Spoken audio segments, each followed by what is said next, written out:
Assalamualaikum warahmatullahi wabarakatuh. Tabi pun selamat sore pemirsa TVRI dimanapun Anda berada. Senang sekali saya Muhammad Satria dapat kembali menjumpai Anda di kesempatan kali ini dalam Sudut Pandang. Seperti biasa selama lebih kurang 60 menit ke depan, kami akan menemani Anda dengan bincang-bincang bersama dengan para narasumber. Dan di kesempatan sore hari ini telah hadir dua narasumber yang akan berbincang bersama kita.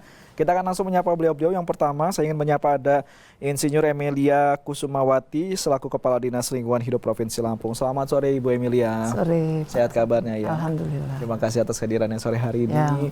Kemudian juga ada Kepala Bidang Tata Lingkungan Dinas Lingkungan Hidup Provinsi Lampung, ada Ibu SM Dwi Tiastuti Andrea. Selamat sore Ibu Tias. Selamat sore Pak. Sehat kabarnya ya? Terima kasih atas kehadirannya. Baik pemirsa TVRI dimanapun Anda berada, bersama dengan Kepala Dinas Lingkungan Hidup Provinsi Lampung dan juga Kepala Bidang Tata Lingkungan Dinas Lingkungan Hidup Provinsi Lampung, kita akan menyoal ini terkait dengan pembangunan lingkungan hidup berkelanjutan yang memang pada awal tahun ini pemerintah Provinsi Lampung sedang merapikan dan juga merencanakan beberapa program-program terkait dengan OPD-OPD yang ada di Provinsi Lampung. Salah satunya adalah dari Dinas Lingkungan Hidup sendiri. Dan bagaimana sih sebenarnya program ataupun juga rencana yang sudah dipersiapkan oleh pemerintah Provinsi Lampung, terutama berbicara tentang Dinas Lingkungan Hidup, karena memang lingkungan hidup ini menjadi satu kesatuan juga ya dalam hal setiap kehidupan kita, dan tentunya butuh adanya mungkin program-program atau juga penataan serta rencana-rencana seperti apa dalam hal lingkungan hidup yang bisa dilakukan oleh pemerintah provinsi kita di kesempatan kali ini. Kita akan coba menyoal hal tersebut bersama dengan Kepala Dinas Lingkungan Hidup Provinsi Lampung. Baik, langsung saja kita akan berbincang. Saya mungkin ke Ibu Emilia terlebih dahulu. Ibu Emilia, ini bicara tentang pembangunan pembangunan lingkungan hidup berkelanjutan ya, itu yang ingin kita coba bahas. Apa sebenarnya sih yang memang menjadi misi dari Pak Gubernur dalam hal pengelolaan lingkungan hidup yang ada di Provinsi Lampung ini, Ibu Emilia? Baik. Jadi gini Pak Satria, sesuai visi Pak Gubernur, beliau 2019-2024 ya, kepemimpinan dia memang sudah menetapkan bahwa visi beliau itu adalah bagaimana mewujudkan Lampung berjaya. Nah dari visi itu menurunkan menjadi misi. Memang ada 6 misi, tetapi yang terkait dengan pengelolaan dan perlindungan lingkungan hidup itu ada misi bagaimana pembangunan daerah yang berkelanjutan untuk kesejahteraan bersama, khususnya untuk masyarakatnya. Nah itulah yang menjadi fokus bagaimana pengelolaan dan perlindungan lingkungan hidup di Provinsi Lampung. Itu. Nah jadi dari misi itu nanti kita jabarkan terhadap kegiatan-kegiatan apa saja yang akan kita laksanakan gitu. Nah, jadi begini, di dalam beliau begitu dipilih menjadi gubernur itu menetapkan RPJMD. Nah di RPJMD itu kan ada IKU, indikator kinerja utama. Nah indikator kinerja utama beliau pada saat itu ada bagaimana mencapai indeks kualitas hidup di Provinsi Lampung yang memang seharusnya gitu, yang kira-kira membuat masyarakat ini bisa hidup nyaman gitu kan.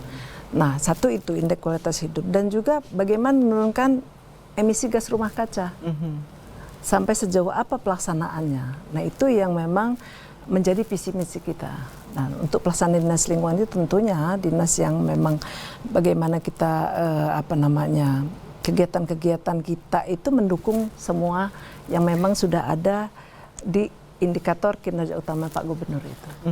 Nah, di indikator kinerja utama untuk IKLH ya, indeks kinerja lingkungan hidup itu memang pada saat itu mentargetkan kurang lebih di 2021 ya Bu Tias ya. Untuk angka saya lihat ya, takut salah saya. Di 2021 itu kurang lebih 68,66. Nah, sementara bagaimana menurunkan emisi gas rumah kaca itu kurang lebih di 2021 itu 6,74%. Nah, itu alhamdulillah memang sudah tercapai. Intinya seperti itu. Jadi sebenarnya tata kelola ataupun juga ruang lingkup dari Dinas Lingkungan Hidup ini seperti apa sih kalau bicara tentang lingkungan hidup, Bu Emilia? Baik, sesuai dengan Undang-Undang 23 ya tentang pemerintahan daerah, memang mungkin bahwa lingkungan hidup itu sesuai dengan undang-undang itu mempunyai tupoksi. Bagaimana kita melakukan perlindungan dan pengelolaan di bidang lingkungan hidup. Nah, tupoksi itu pertama perencanaan lingkungan hidupnya seperti apa, lalu yang kedua kajian lingkungan hidup strategisnya seperti apa, terus lalu kita bagaimana pengendalian pencemaran lingkungan. Nah, terus tuh kita juga membina ya, mengawasi ya bidang-bidang usaha di sini. Usaha tidak hanya yang perorangan, industri dan lain sebagainya, tapi juga rumah sakit juga kita bina untuk supaya kita karena kita memberikan izin lingkungannya, izin lingkungan. Nah itu kita bina, kita awasi apakah mereka sudah mematuhi sesuai dengan tidak dengan kaidah-kaidah yang ada di izin lingkungan itu UKL maupun AMDAL-nya. Mereka melakukan laporan ya setiap 6 bulan sekali. Itu adalah cara-cara kita untuk bagaimana pengelolaan pelindungan lingkungan hidup di Lampung ini bisa berjalan. Itu dan lagi ada juga bagaimana pengawasan bahan berbahaya dan beracun B3 maupun limbah B3-nya. Nah itu juga kita bagian dari tupoksi kita, dan juga ada pendidikan pelatihan ya, bagaimana tentang lingkungan hidup dan kehutanan untuk masyarakat. Juga ada kita pemberian penghargaan. Penghargaan itu contoh Adiwiyata, lalu Kalpataru, Adipura. Itu adalah salah satu bagaimana kita menjaga lingkungan ini, pemberian penghargaan. Terus juga ada pengawasan lingkungan hidup. Tidak hanya hidup, kehutanan juga masuk di situ karena kebetulan kita satu kementerian juga. Dan juga persampahan. Itulah tupoksi daripada Dinas Lingkungan Hidup yang mengarah bagaimana kita melindungi dan mengelola lingkungan hidup yang ada di Provinsi Lampung. Betul. Jadi memang yang namanya lingkungan hidup ini memang tidak terlepas ya dari kehidupan kita sehari-hari ya Bu Emilia ya. Tentunya memang harus ada yang menjaga. Walaupun sebenarnya bukan hanya tugas dari Dinas Lingkungan Hidup ya, itu peran menjaga dari lingkungan yang ada di sekitar kita. Baik. Nah, ini bicara tentang tadi Bu Emilia menyebutkan di awal mengenai adanya visi dan juga misi dari Pak Gubernur sendiri terkait dengan beberapa hal ya. Dan termasuk salah satunya adalah untuk Dinas Lingkungan Hidup sendiri. Memang misi ke-6 kalau tidak salah tadi yang Ibu Emilia sebutkan ya. Memang seperti apa sih dari misi ke-6 tersebut yang ya berkaitan dengan Dinas Lingkungan Hidup yang memang sesuai dan pengen diwujudkan oleh Pak Gubernur sendiri, Bu Emilia? Iya, memang tentunya menyebutkan misi itu kan kita harus ada apa sih program, apa sih kegiatan yang sudah dilakukan. Nah, dari sisi pemerintahan kita ini kan memang provinsi. Kita memang lebih yang utama adalah kita tentunya dari pemerintah membuat regulasi. Nah, itu yang memang sudah dikerjakan. Ada beberapa perda yang sudah dibuat terkait dengan lingkungan. Pertama, perda tentang pengelolaan sampah. Itu nomor 9 2021 ya kalau nggak salah ya, tentang persampahan. Nah, dari perda itu sudah diturunkan menjadi pergub. Nah, ini bagaimana kebijakan strategis daerahnya untuk pengelolaan sampah, terutama sampah-sampah rumah tangga dan non rumah tangga gitu. Itu pelaksanaan teknisnya itu maka diturunkan jadi pergub. Nah, yang kedua juga kita perda tentang rencana pengelolaan dan perlindungan lingkungan hidup. Nah, itu memang sebagai acuan apa-apa yang akan dilaksanakan terkait dengan lingkungan hidup. Nah, mungkin dari visi misi itulah yang sudah kita laksanakan dari provinsi gitu ya. Nah, tadi saya bilang dari visi itu alhamdulillah tadi saya katakan IKU-nya Pak Gubernur itu indeks kualitas lingkungan hidup kita sudah tercapai Mas, dari target 2021 itu 2022 ya kalau nggak salah, tapi hitungannya 2021 ya, itu 68,66. Itu kita sudah mencapai 69,10. Kategorinya sedang. Memang sih kita inginnya baik ya. Nasional tuh 70 kalau nggak salah, itu baik. Tapi kita mengarah ke situ. Gitu. Nah terus IKLH itu ukurannya itu bagaimana indeks kualitas airnya. Bagaimana air di Lampung ini apakah dia tercemar atau tidak. Lalu indeks kualitas udaranya. Apakah udara ini tercemar atau tidak. Pernah waktu itu di koran kalau salah ya di media-media menyatakan bahwa udara di Bandar Lampung itu kualitasnya jelek. Nah, hingganya merusak lah ya, merusak untuk kesehatan gitu. Nah, kami juga agak ini juga ya, jadi akhirnya kita menurunkan, kita punya lab lingkungan hidup, kita turunkan, diukur benar tidak gitu. Pengukuran tuh di 4 titik yang memang krodit, daerah perumahan, di sekitar air ya, di sekitar pantai dan sebagainya, dan ternyata itu nggak terbukti gitu. Kita ukur nggak seperti itu. Nah itu tentunya kan haknya haknya masyarakat itu kan mendapatkan suasana hidup yang sehat dan lain sebagainya. Nah terus lalu ada juga indeks kualitas lahan. Lahan ini tutupan lahan, lalu semak belukar ya kalau nggak salah ya, saya sama ruang terbuka hijau. Dan juga indeks kualitas air laut. Nah kan banyak pencemaran. Nah itu bagaimana kita menjaga itu.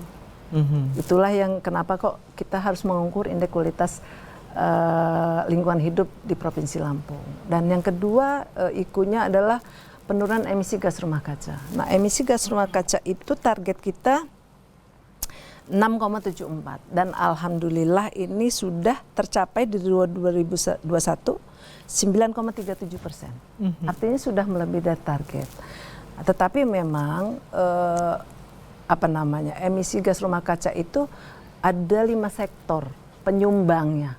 Yang pertama industri, yang kedua energi, transportasi, lalu kehutanan dan pertanian ya, yang kelima persampahan. Dari total keseluruhan alhamdulillah sudah dia tercapai ya. Tetapi memang kalau kita lihat persampahan ini masih belum tercapai. Betul. Kita masih 1,67% untuk penanganannya. Nah itulah yang mungkin tugas kita bagaimana caranya meningkatkan itu. Mungkin itu Pak Sastri ya. Dari Bu Tias mungkin mau menambahkan tadi apa yang sudah disampaikan oleh Ibu Emilia terkait dengan misi dari Pak Gup sendiri terkait dengan pengelolaan lingkungan hidup di Provinsi Lampung sendiri. Bu Tias bagaimana? Ya Pak Satria, sebetulnya seperti yang disampaikan oleh Ibu Kadis bahwa IKU ini indeks kinerja utama Gubernur Lampung memang di bidang lingkungan hidup ada 2 yang tadi disampaikan, yaitu IKLH dan penurunan emisi gas rumah kaca. Untuk terkait dengan sektor persampahan memang kita targetnya tidak memenuhi, tetapi dari akumulatif nilai kita sudah mencapai target. Namun karena persampahan tersebut juga tanggung jawabnya juga cukup besar, bukan hanya dari provinsi tetapi kabupaten kota yang memiliki peran penting untuk melakukan pengelolaan persampahan dan semua terdokumentasi dengan baik. Nah itu yang membuat pendataan terkait dengan sektor persampahan akan berjalan dengan baik, karena untuk persampahan seharusnya kabupaten kota itu sudah lebih disiplin untuk menginput ke sistem informasi pengelolaan sampah nasional, sehingga data-data untuk penurunan emisi gas rumah kaca dari sektor sampah akan terakomodir di situ. Dan upaya yang harus kita tingkatkan adalah bagaimana menumbuhkan peran serta masyarakat di dalam pengelolaan sampah dimulai dari rumah tangga gitu. Jadi seperti Provinsi Lampung sudah memberikan pembinaan terkait dengan pembentukan bank sampah. Kemudian beberapa waktu yang lalu sudah ada kegiatan itu ya Bu, forum bank sampah se-Provinsi Lampung. Kemudian juga terkait dengan pengelolaan sampah organik dipakai untuk pengomposan dan sebagainya. Itu yang bisa kita lakukan untuk mempercepat langkah-langkah. Selain itu juga dapat kami tambahkan bahwa penurunan emisi gas rumah kaca juga sangat dipengaruhi oleh aktivitas masyarakat di dalam mengikuti adaptasi dan mitigasi perubahan iklim, Pak. Nah, Provinsi Lampung juga melakukan kedua hal itu yang langsung berkaitan dengan peran serta masyarakat.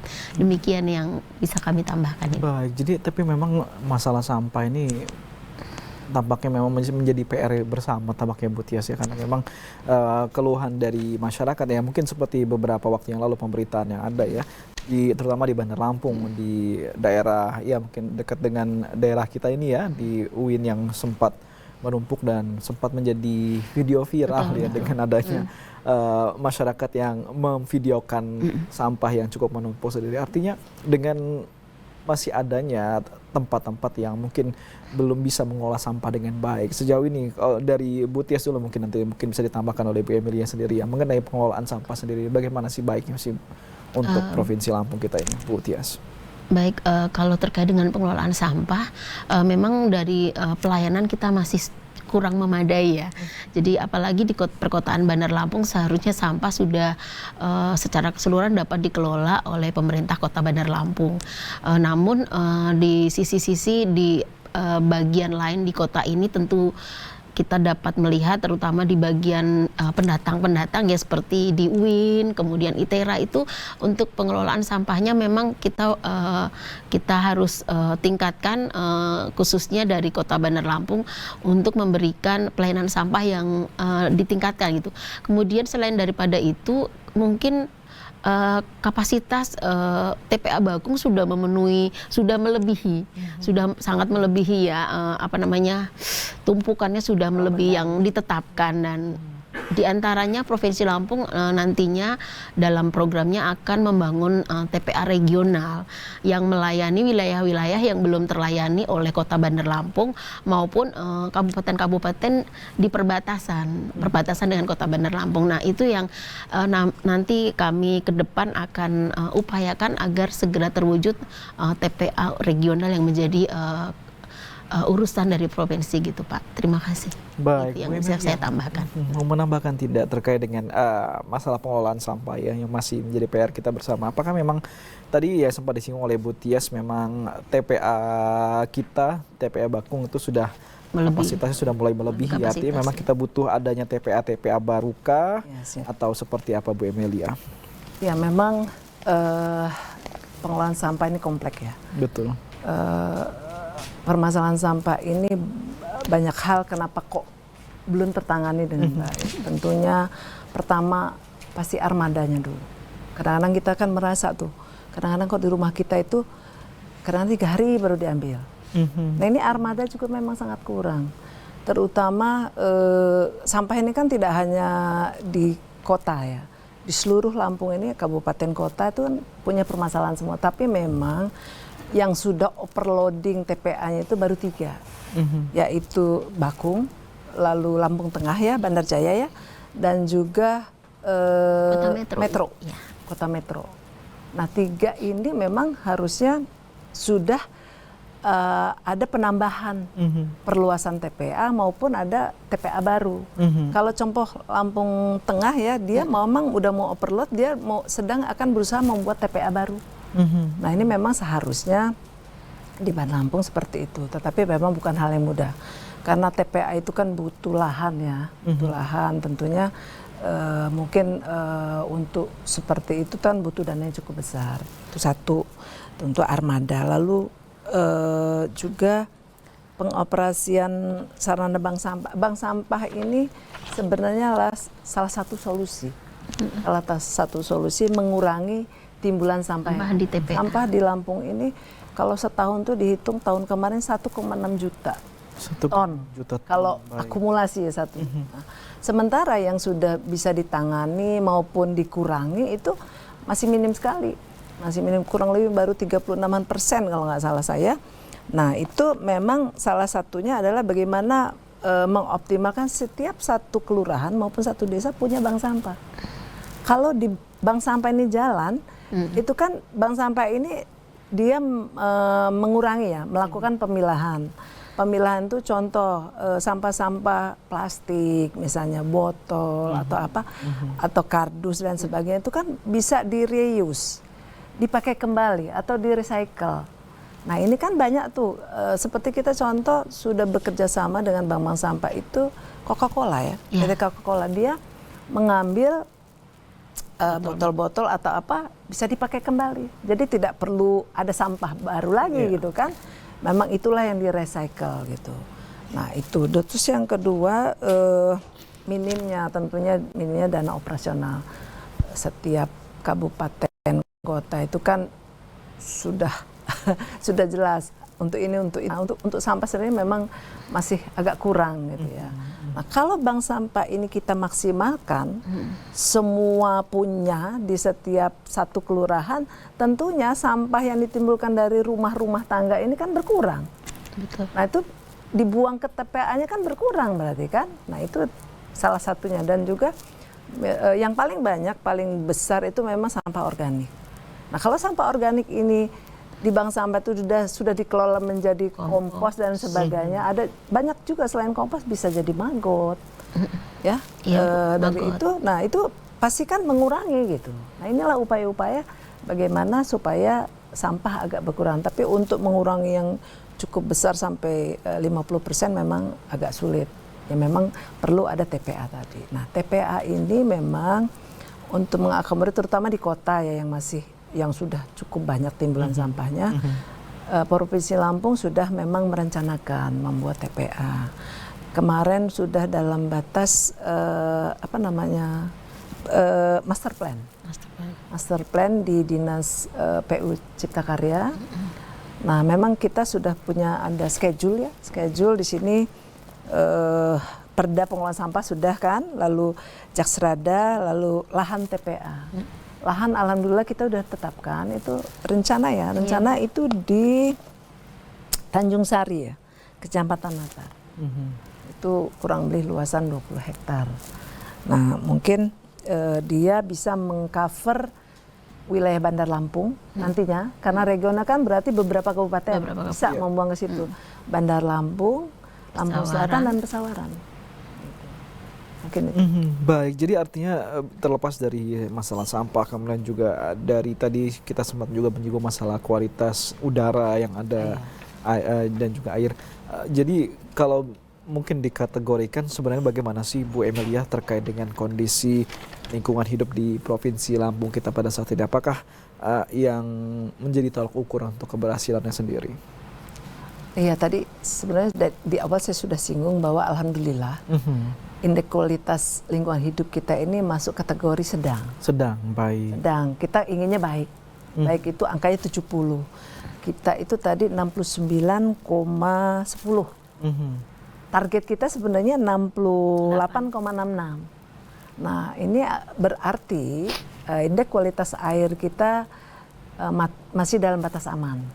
Gitu kan, di bawah artinya masih di batas baku mutu ya, baku mutu airnya. Nah, indeks kualitas udara kita masih nyaman lah. Kita bisa menghirup udara yang tidak mengganggu kita, gitu kan. Lalu indeks kualitas lahannya tadi seperti apa, tutupan lahan kan kita butuh tuh ruang terbuka hijau kita cukup banyak untuk menyerap karbon dioksida, emisi-emisi yang dikeluarkan oleh industri-industri dan sebagainya. Terus indeks kualitas air laut, ya contoh kan kemarin ada ribut-ribut pencemaran limbah gitu kan. Nah, itu yang kita jaga. Nah, terkait itu juga bagaimana kita program-program apa ya yang kita laksanakan, contoh yang sudah kita memberikan pembinaan dan pengawasan kepada pelaku usaha tadi ya. Karena kan yang penyumbang terbesar itu memang banyak industri tadi kan. Nah, bagaimana kita melakukan pembinaan pengawasan pelaku usaha, misalnya contoh rumah sakit, lalu industri, pertambangan, dan juga pencemaran tumpahan minyak. Nah, kayak industri itu kan kita memberikan izin lingkungan, baik AMDAL maupun UKL-UPL-nya ya.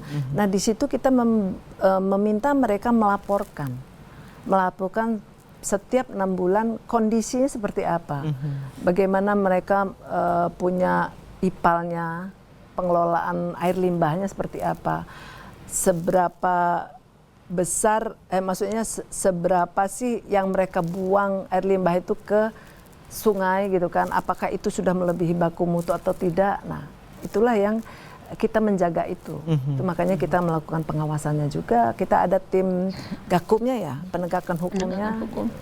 Apabila kan kadang-kadang ada pengaduan masyarakat, banyak sekali pengaduan masyarakat tentang mungkin terkait pertambangan liar dan lain sebagainya. Nah, itu yang kita turun seperti apa gitu kan, apakah sudah mengganggu lingkungan atau tidak gitu. Nah, kita memberikan pembinaan sepanjang memang itu mereka berizin. Nah, kalau sudah tidak berizin ya itu ranahnya penegakan hukum, aparat hukum gitu. Kalau yang berizin itu wilayah kita. Apakah dia kabupaten kota, apakah provinsi. Kalau provinsi memang lebih banyak ke arah yang diberikan izin oleh provinsi. Nah, kalau kabupaten kota ada memang wewenangnya kabupaten kota untuk memberikan izin. Baik Bu Emilia dan juga Bu Tias, kita nanti masih akan berbincang kembali ya, namun kita akan jeda sejenak. Jadi pemirsa TVRI dimanapun Anda berada, jangan kemana-mana, kami akan segera kembali usai jeda berikut ini.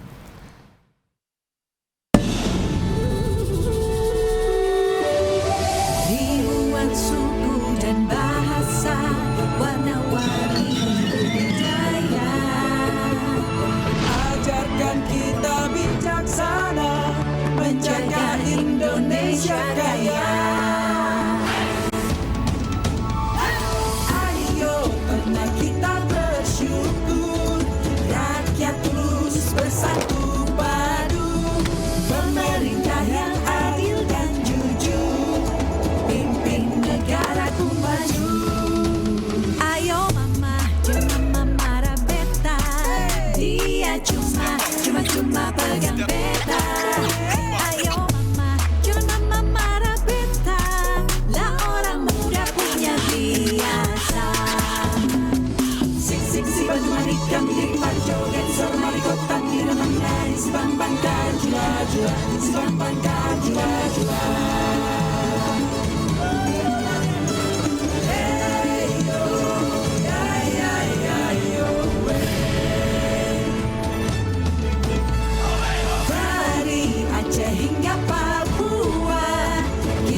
Semua bersaudara, bekerja dan berdoa, bangga dan bersahaja untuk Indonesia Raya.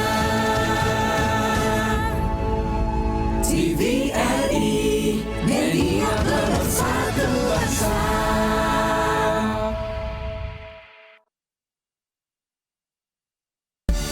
Untuk mendapatkan siaran digital TV analog, gunakan set-top box dengan cara pasang perangkat set-top box, pasang kabel antena ke perangkat set-top box, pasang kabel audio video ke perangkat TV analog, setting TV analog dengan cara tekan input pada remote, pilih AVI 2, hidupkan set-top box, setting, pilih scan otomatis. Jika selesai, tutup dan Anda akan tergabung pada siaran TVRI Nasional, TVRI Lampung, TVRI 3, dan TVRI 4. Untuk setting TV digital, pilih tombol setting pada remote, pilih program, pilih pengaturan manual, pilih DTV, pilih kanal 33, pilih tambah, tunggu sampai pencarian selesai, lalu tutup.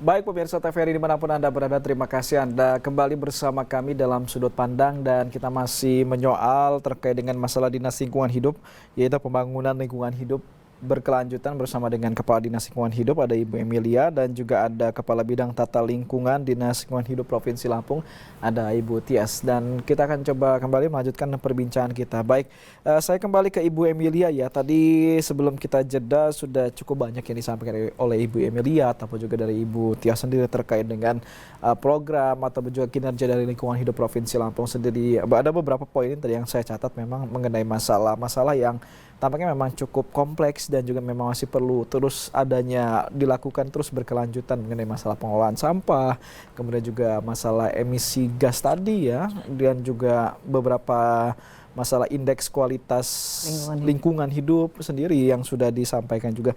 Nah ini bicara tadi masalah sampah sudah cukup disinggung, ternyata memang masih ada beberapa permasalahan selain masalah TPA kita yang tampaknya memang harus ada perkembangan lagi ya yang lainnya dengan adanya overloading yang sudah terjadi di beberapa TPA, dan ini juga berkaitan dengan masalah emisi gas sendiri dari sampah yang sudah ada yang terbentuk ya. Jadi bagaimana sih Bu kalau bicara tentang emisi gas yang ada ya terkait dengan upaya mungkin penurunan emisi gas dan juga rumah kaca, program apa saja yang mungkin telah dilakukan oleh Dinas Lingkungan Hidup untuk bisa mencapai target yang sudah ditetapkan tersebut?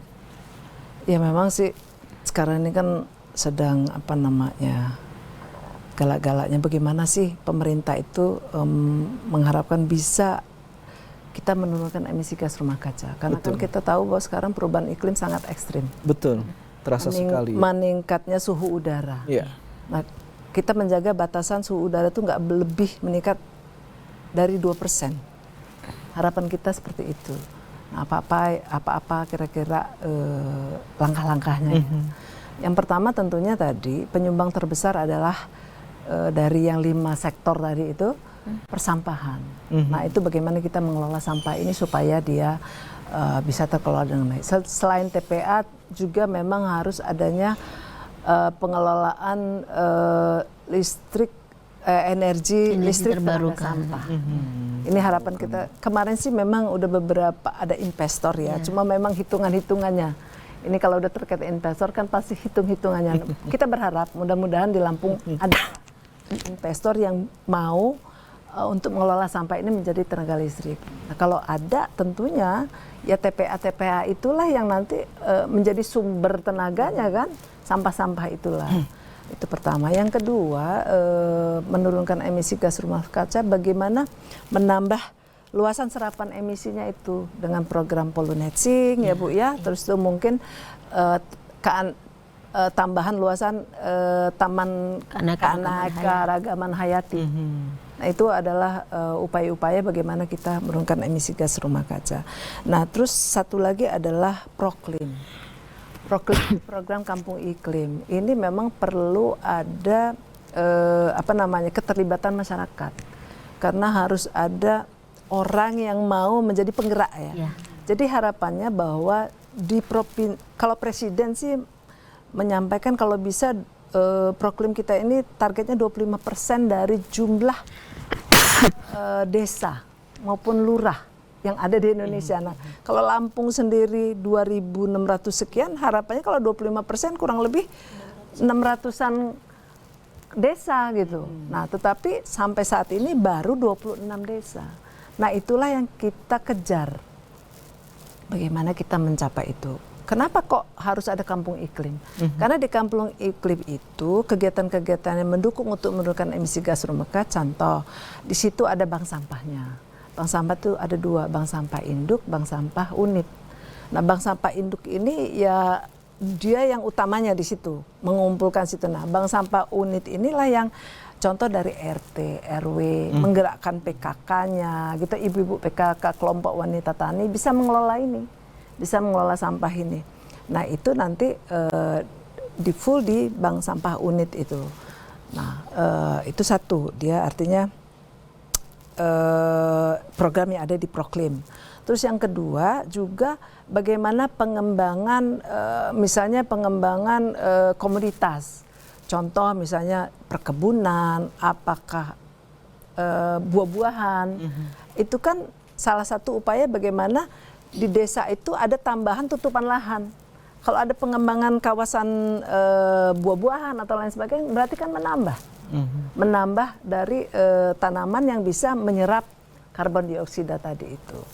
Nah, itu beberapa contoh ya. Selain bank sampah, lalu apalagi itu? Iya, energi dari biogas, gitu kan. Contoh misalnya di satu desa itu banyak ternak-ternak. Nah, bagaimana kan ternak itu sebenarnya kotoran ternak itu penyumbang terbesar juga loh buat emisi gas rumah kaca. Nah, bagaimana ini bisa dikelola oleh masyarakat, bisa jadi energi. Nah, seperti itu. Kenapa kok kepinginnya?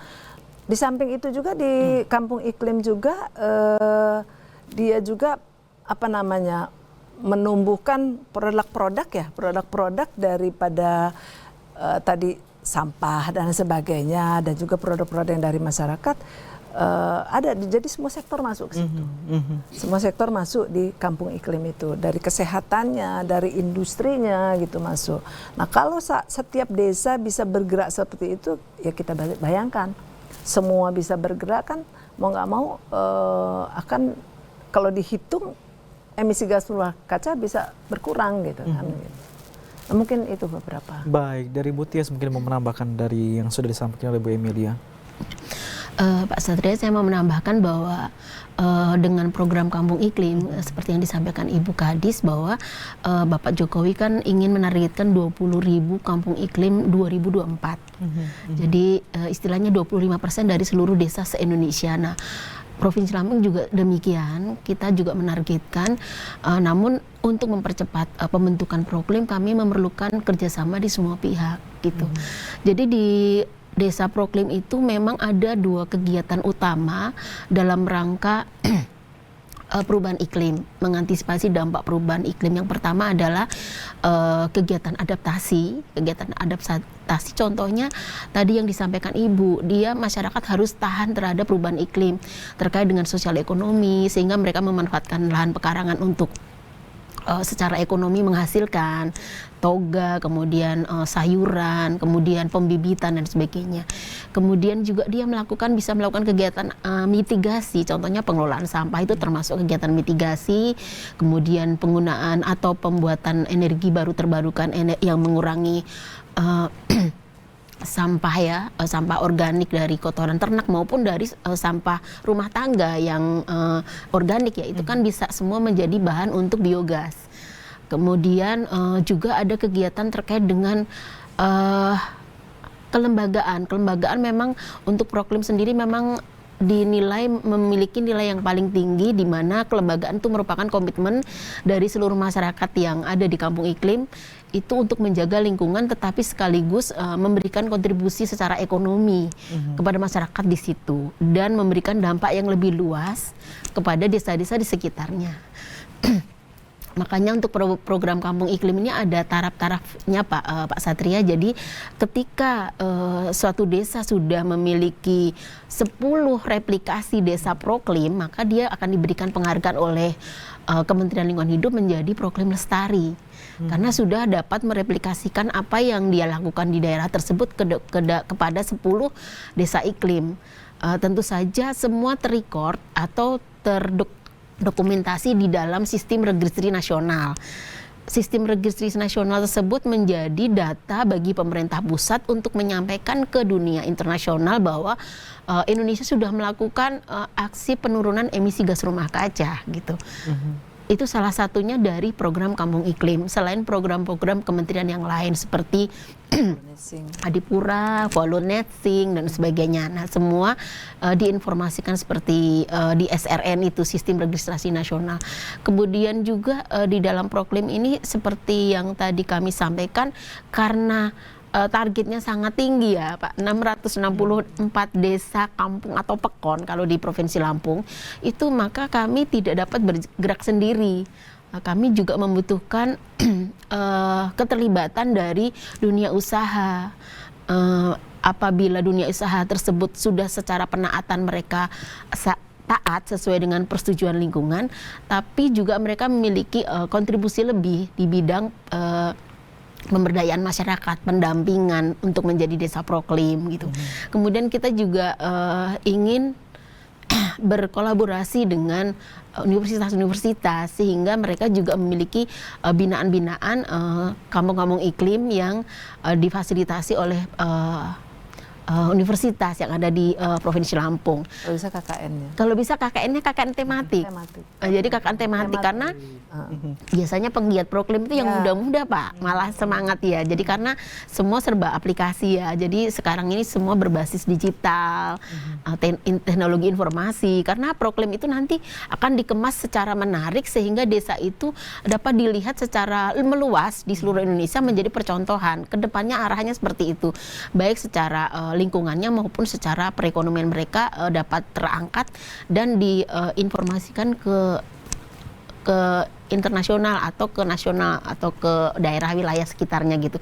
Jadi seperti itu yang kami harapkan. Kemudian di Proklim sendiri inisiatif atau potensi lokal tersebut bisa dikembangkan, Pak. Ada beberapa daerah seperti Tanggamus, proklim utamanya sudah cukup banyak dibanding kabupaten yang lain ya, dan dia memiliki beberapa komoditas yang menjadi identitas atau menjadi kepemilikan mereka gitu ya. Itu yang fungsinya untuk pelestarian keanekaragaman hayati ada juga di desa proklim itu. Itu yang mungkin saya bisa tambahkan, Pak Satria. Tapi ada tidak sih persyaratan tertentu atau juga khusus mungkin bagi desa yang memang belum atau ingin menjadi desa proklim tersebut, Bu Tias? Baik, sebetulnya desa proklim itu mengkolaborasi modal-modal yang sudah ada, Pak. Jadi misalnya seperti ini, kalau dari Kementerian Kesehatan untuk terkait dengan dampak perubahan iklim, mereka memiliki binaan desa sehat iklim. Kemudian untuk dari Badan Penanggulangan Bencana, mereka juga mempunyai binaan desa tangga bencana, Tagana. Nah, desa-desa itu bisa menjadi modal untuk menjadi desa proklim. Karena sebetulnya untuk menjadi desa proklim itu bermula dari permasalahan yang ada di situ. Contohnya di wilayah perkotaan biasanya permasalahan sampah ya Ibu, permasalahan sampah sama permasalahan kuantitas air. Nah, dari kedua permasalahan tersebut sudah bisa diangkat menjadi permasalahan untuk desa proklim, dan sampai di akhirnya menjadi ada kegiatan-kegiatan yang dilakukan untuk mempertahankan atau meningkatkan bagaimana kualitas air tetap ada, kualitas air terjaga, kemudian kuantitas air terjaga, kemudian pengelolaan sampah dapat bermanfaat secara ekonomi.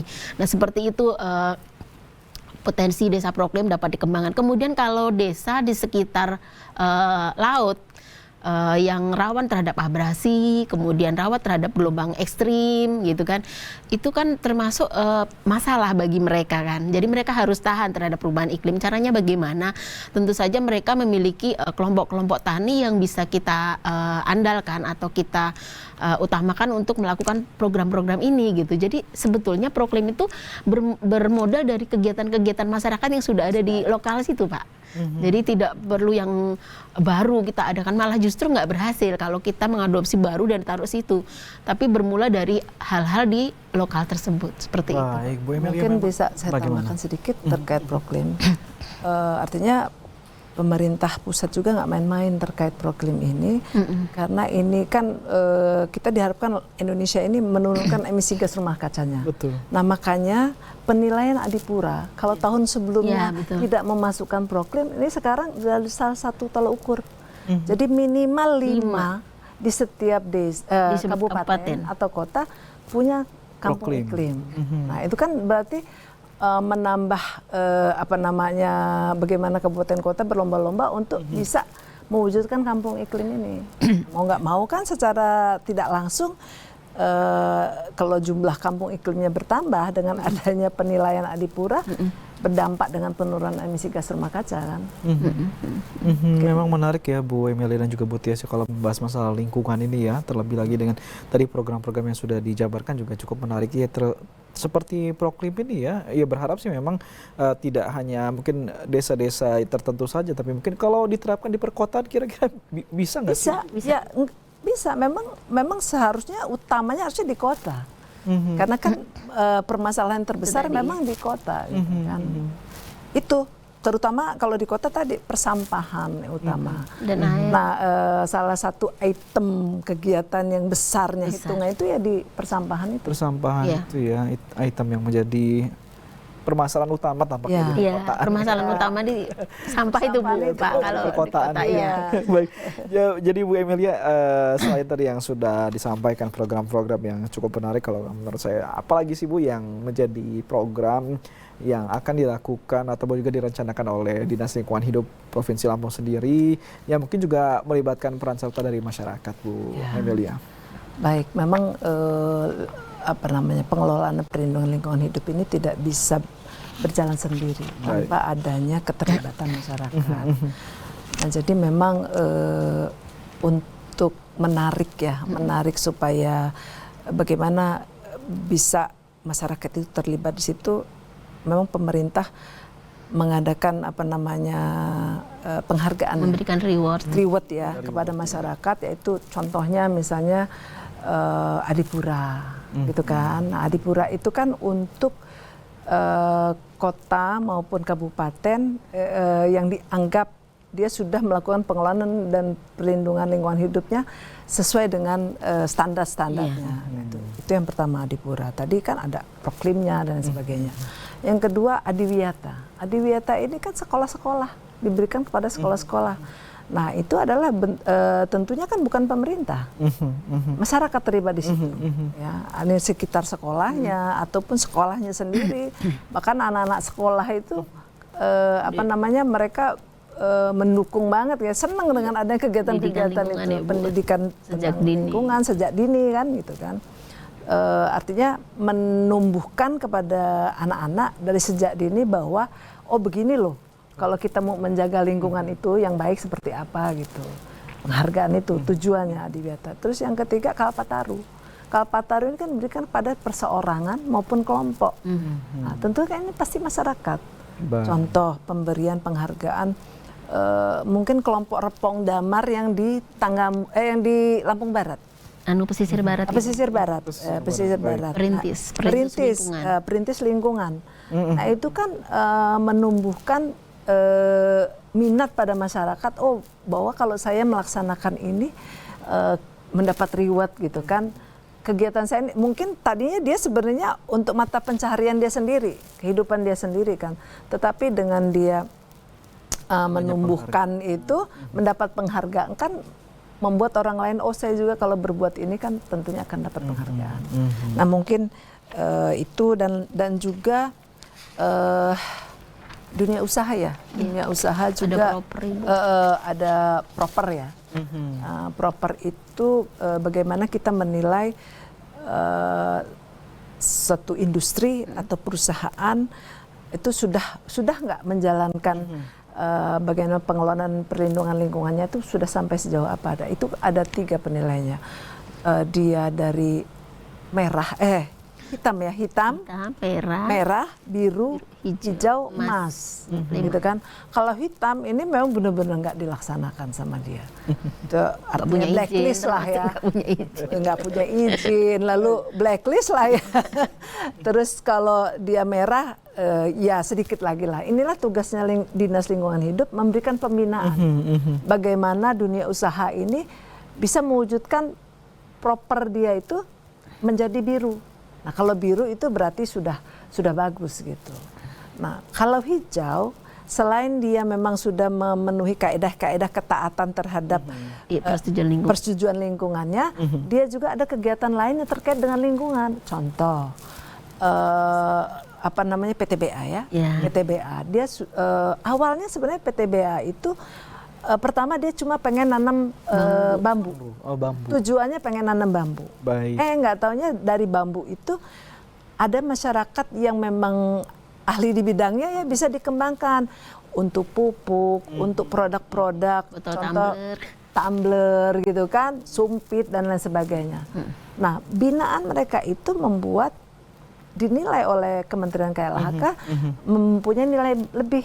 Makanya dinaikkan menjadi hijau. Emas Ibu. Nah kalau emas itu dia sudah secara 3 tahun berturut-turut dia mempertahankan. Bisa mempertahankan. Meningkatkan. Tapi setelah 3 tahun dia harus mencari lagi tempat gitu. lain. Apa kegiatan lain yang terkait baru dengan lingkungan. Gitu. Bisa menularkan ke tempat lain ke ya tempat dengan lain. kebiasaan yang sudah dibangun. Ya, Baik, Ibu Emilia dan juga Ibu Tias, tak terasanya terima kasih, ini sudah cukup banyak yang sudah kita perbincangkan ya masalah masalah lingkungan hidup ya. Kita berharap dengan adanya perbincangan ini, program-program yang sudah ataupun juga yang sedang dijalankan oleh Dinas Lingkungan Hidup ini bisa terus berkelanjutan dan tentunya bisa kita mendambakan memang lingkungan hidup yang nyaman oleh masyarakat ya, tentunya itu menjadi damba. Tapi lagi-lagi memang tampaknya tugas itu bukan hanya dibebankan kepada Dinas Lingkungan Hidup ya, tapi juga menjadi tanggung jawab bersama untuk menjaga lingkungan. Terima kasih sekali lagi Ibu Emilia dan juga Ibu Tias, dan ya pemirsa TVRI dimanapun Anda berada, demikian bincang-bincang kita bersama dengan Kepala Dinas Lingkungan Hidup Provinsi Lampung dan juga Kepala Bidang Tata Lingkungan Dinas Lingkungan Hidup Provinsi Lampung menyoal terkait dengan pembangunan lingkungan hidup berkelanjutan. Tadi sudah cukup banyak kita dengarkan ya, dan mudah-mudahan ini menjadi inspirasi untuk kita semuanya bagaimana kita bisa menjaga lingkungan hidup kita bersama demi kenyamanan kita bersama. Demikian akhirnya saya Muhammad Satria mewakili segenap kerabat kerja bertugas pamit undur diri. Terima kasih atas kebersamaan Anda, selamat sore dan sampai jumpa. Terima kasih Bu ya.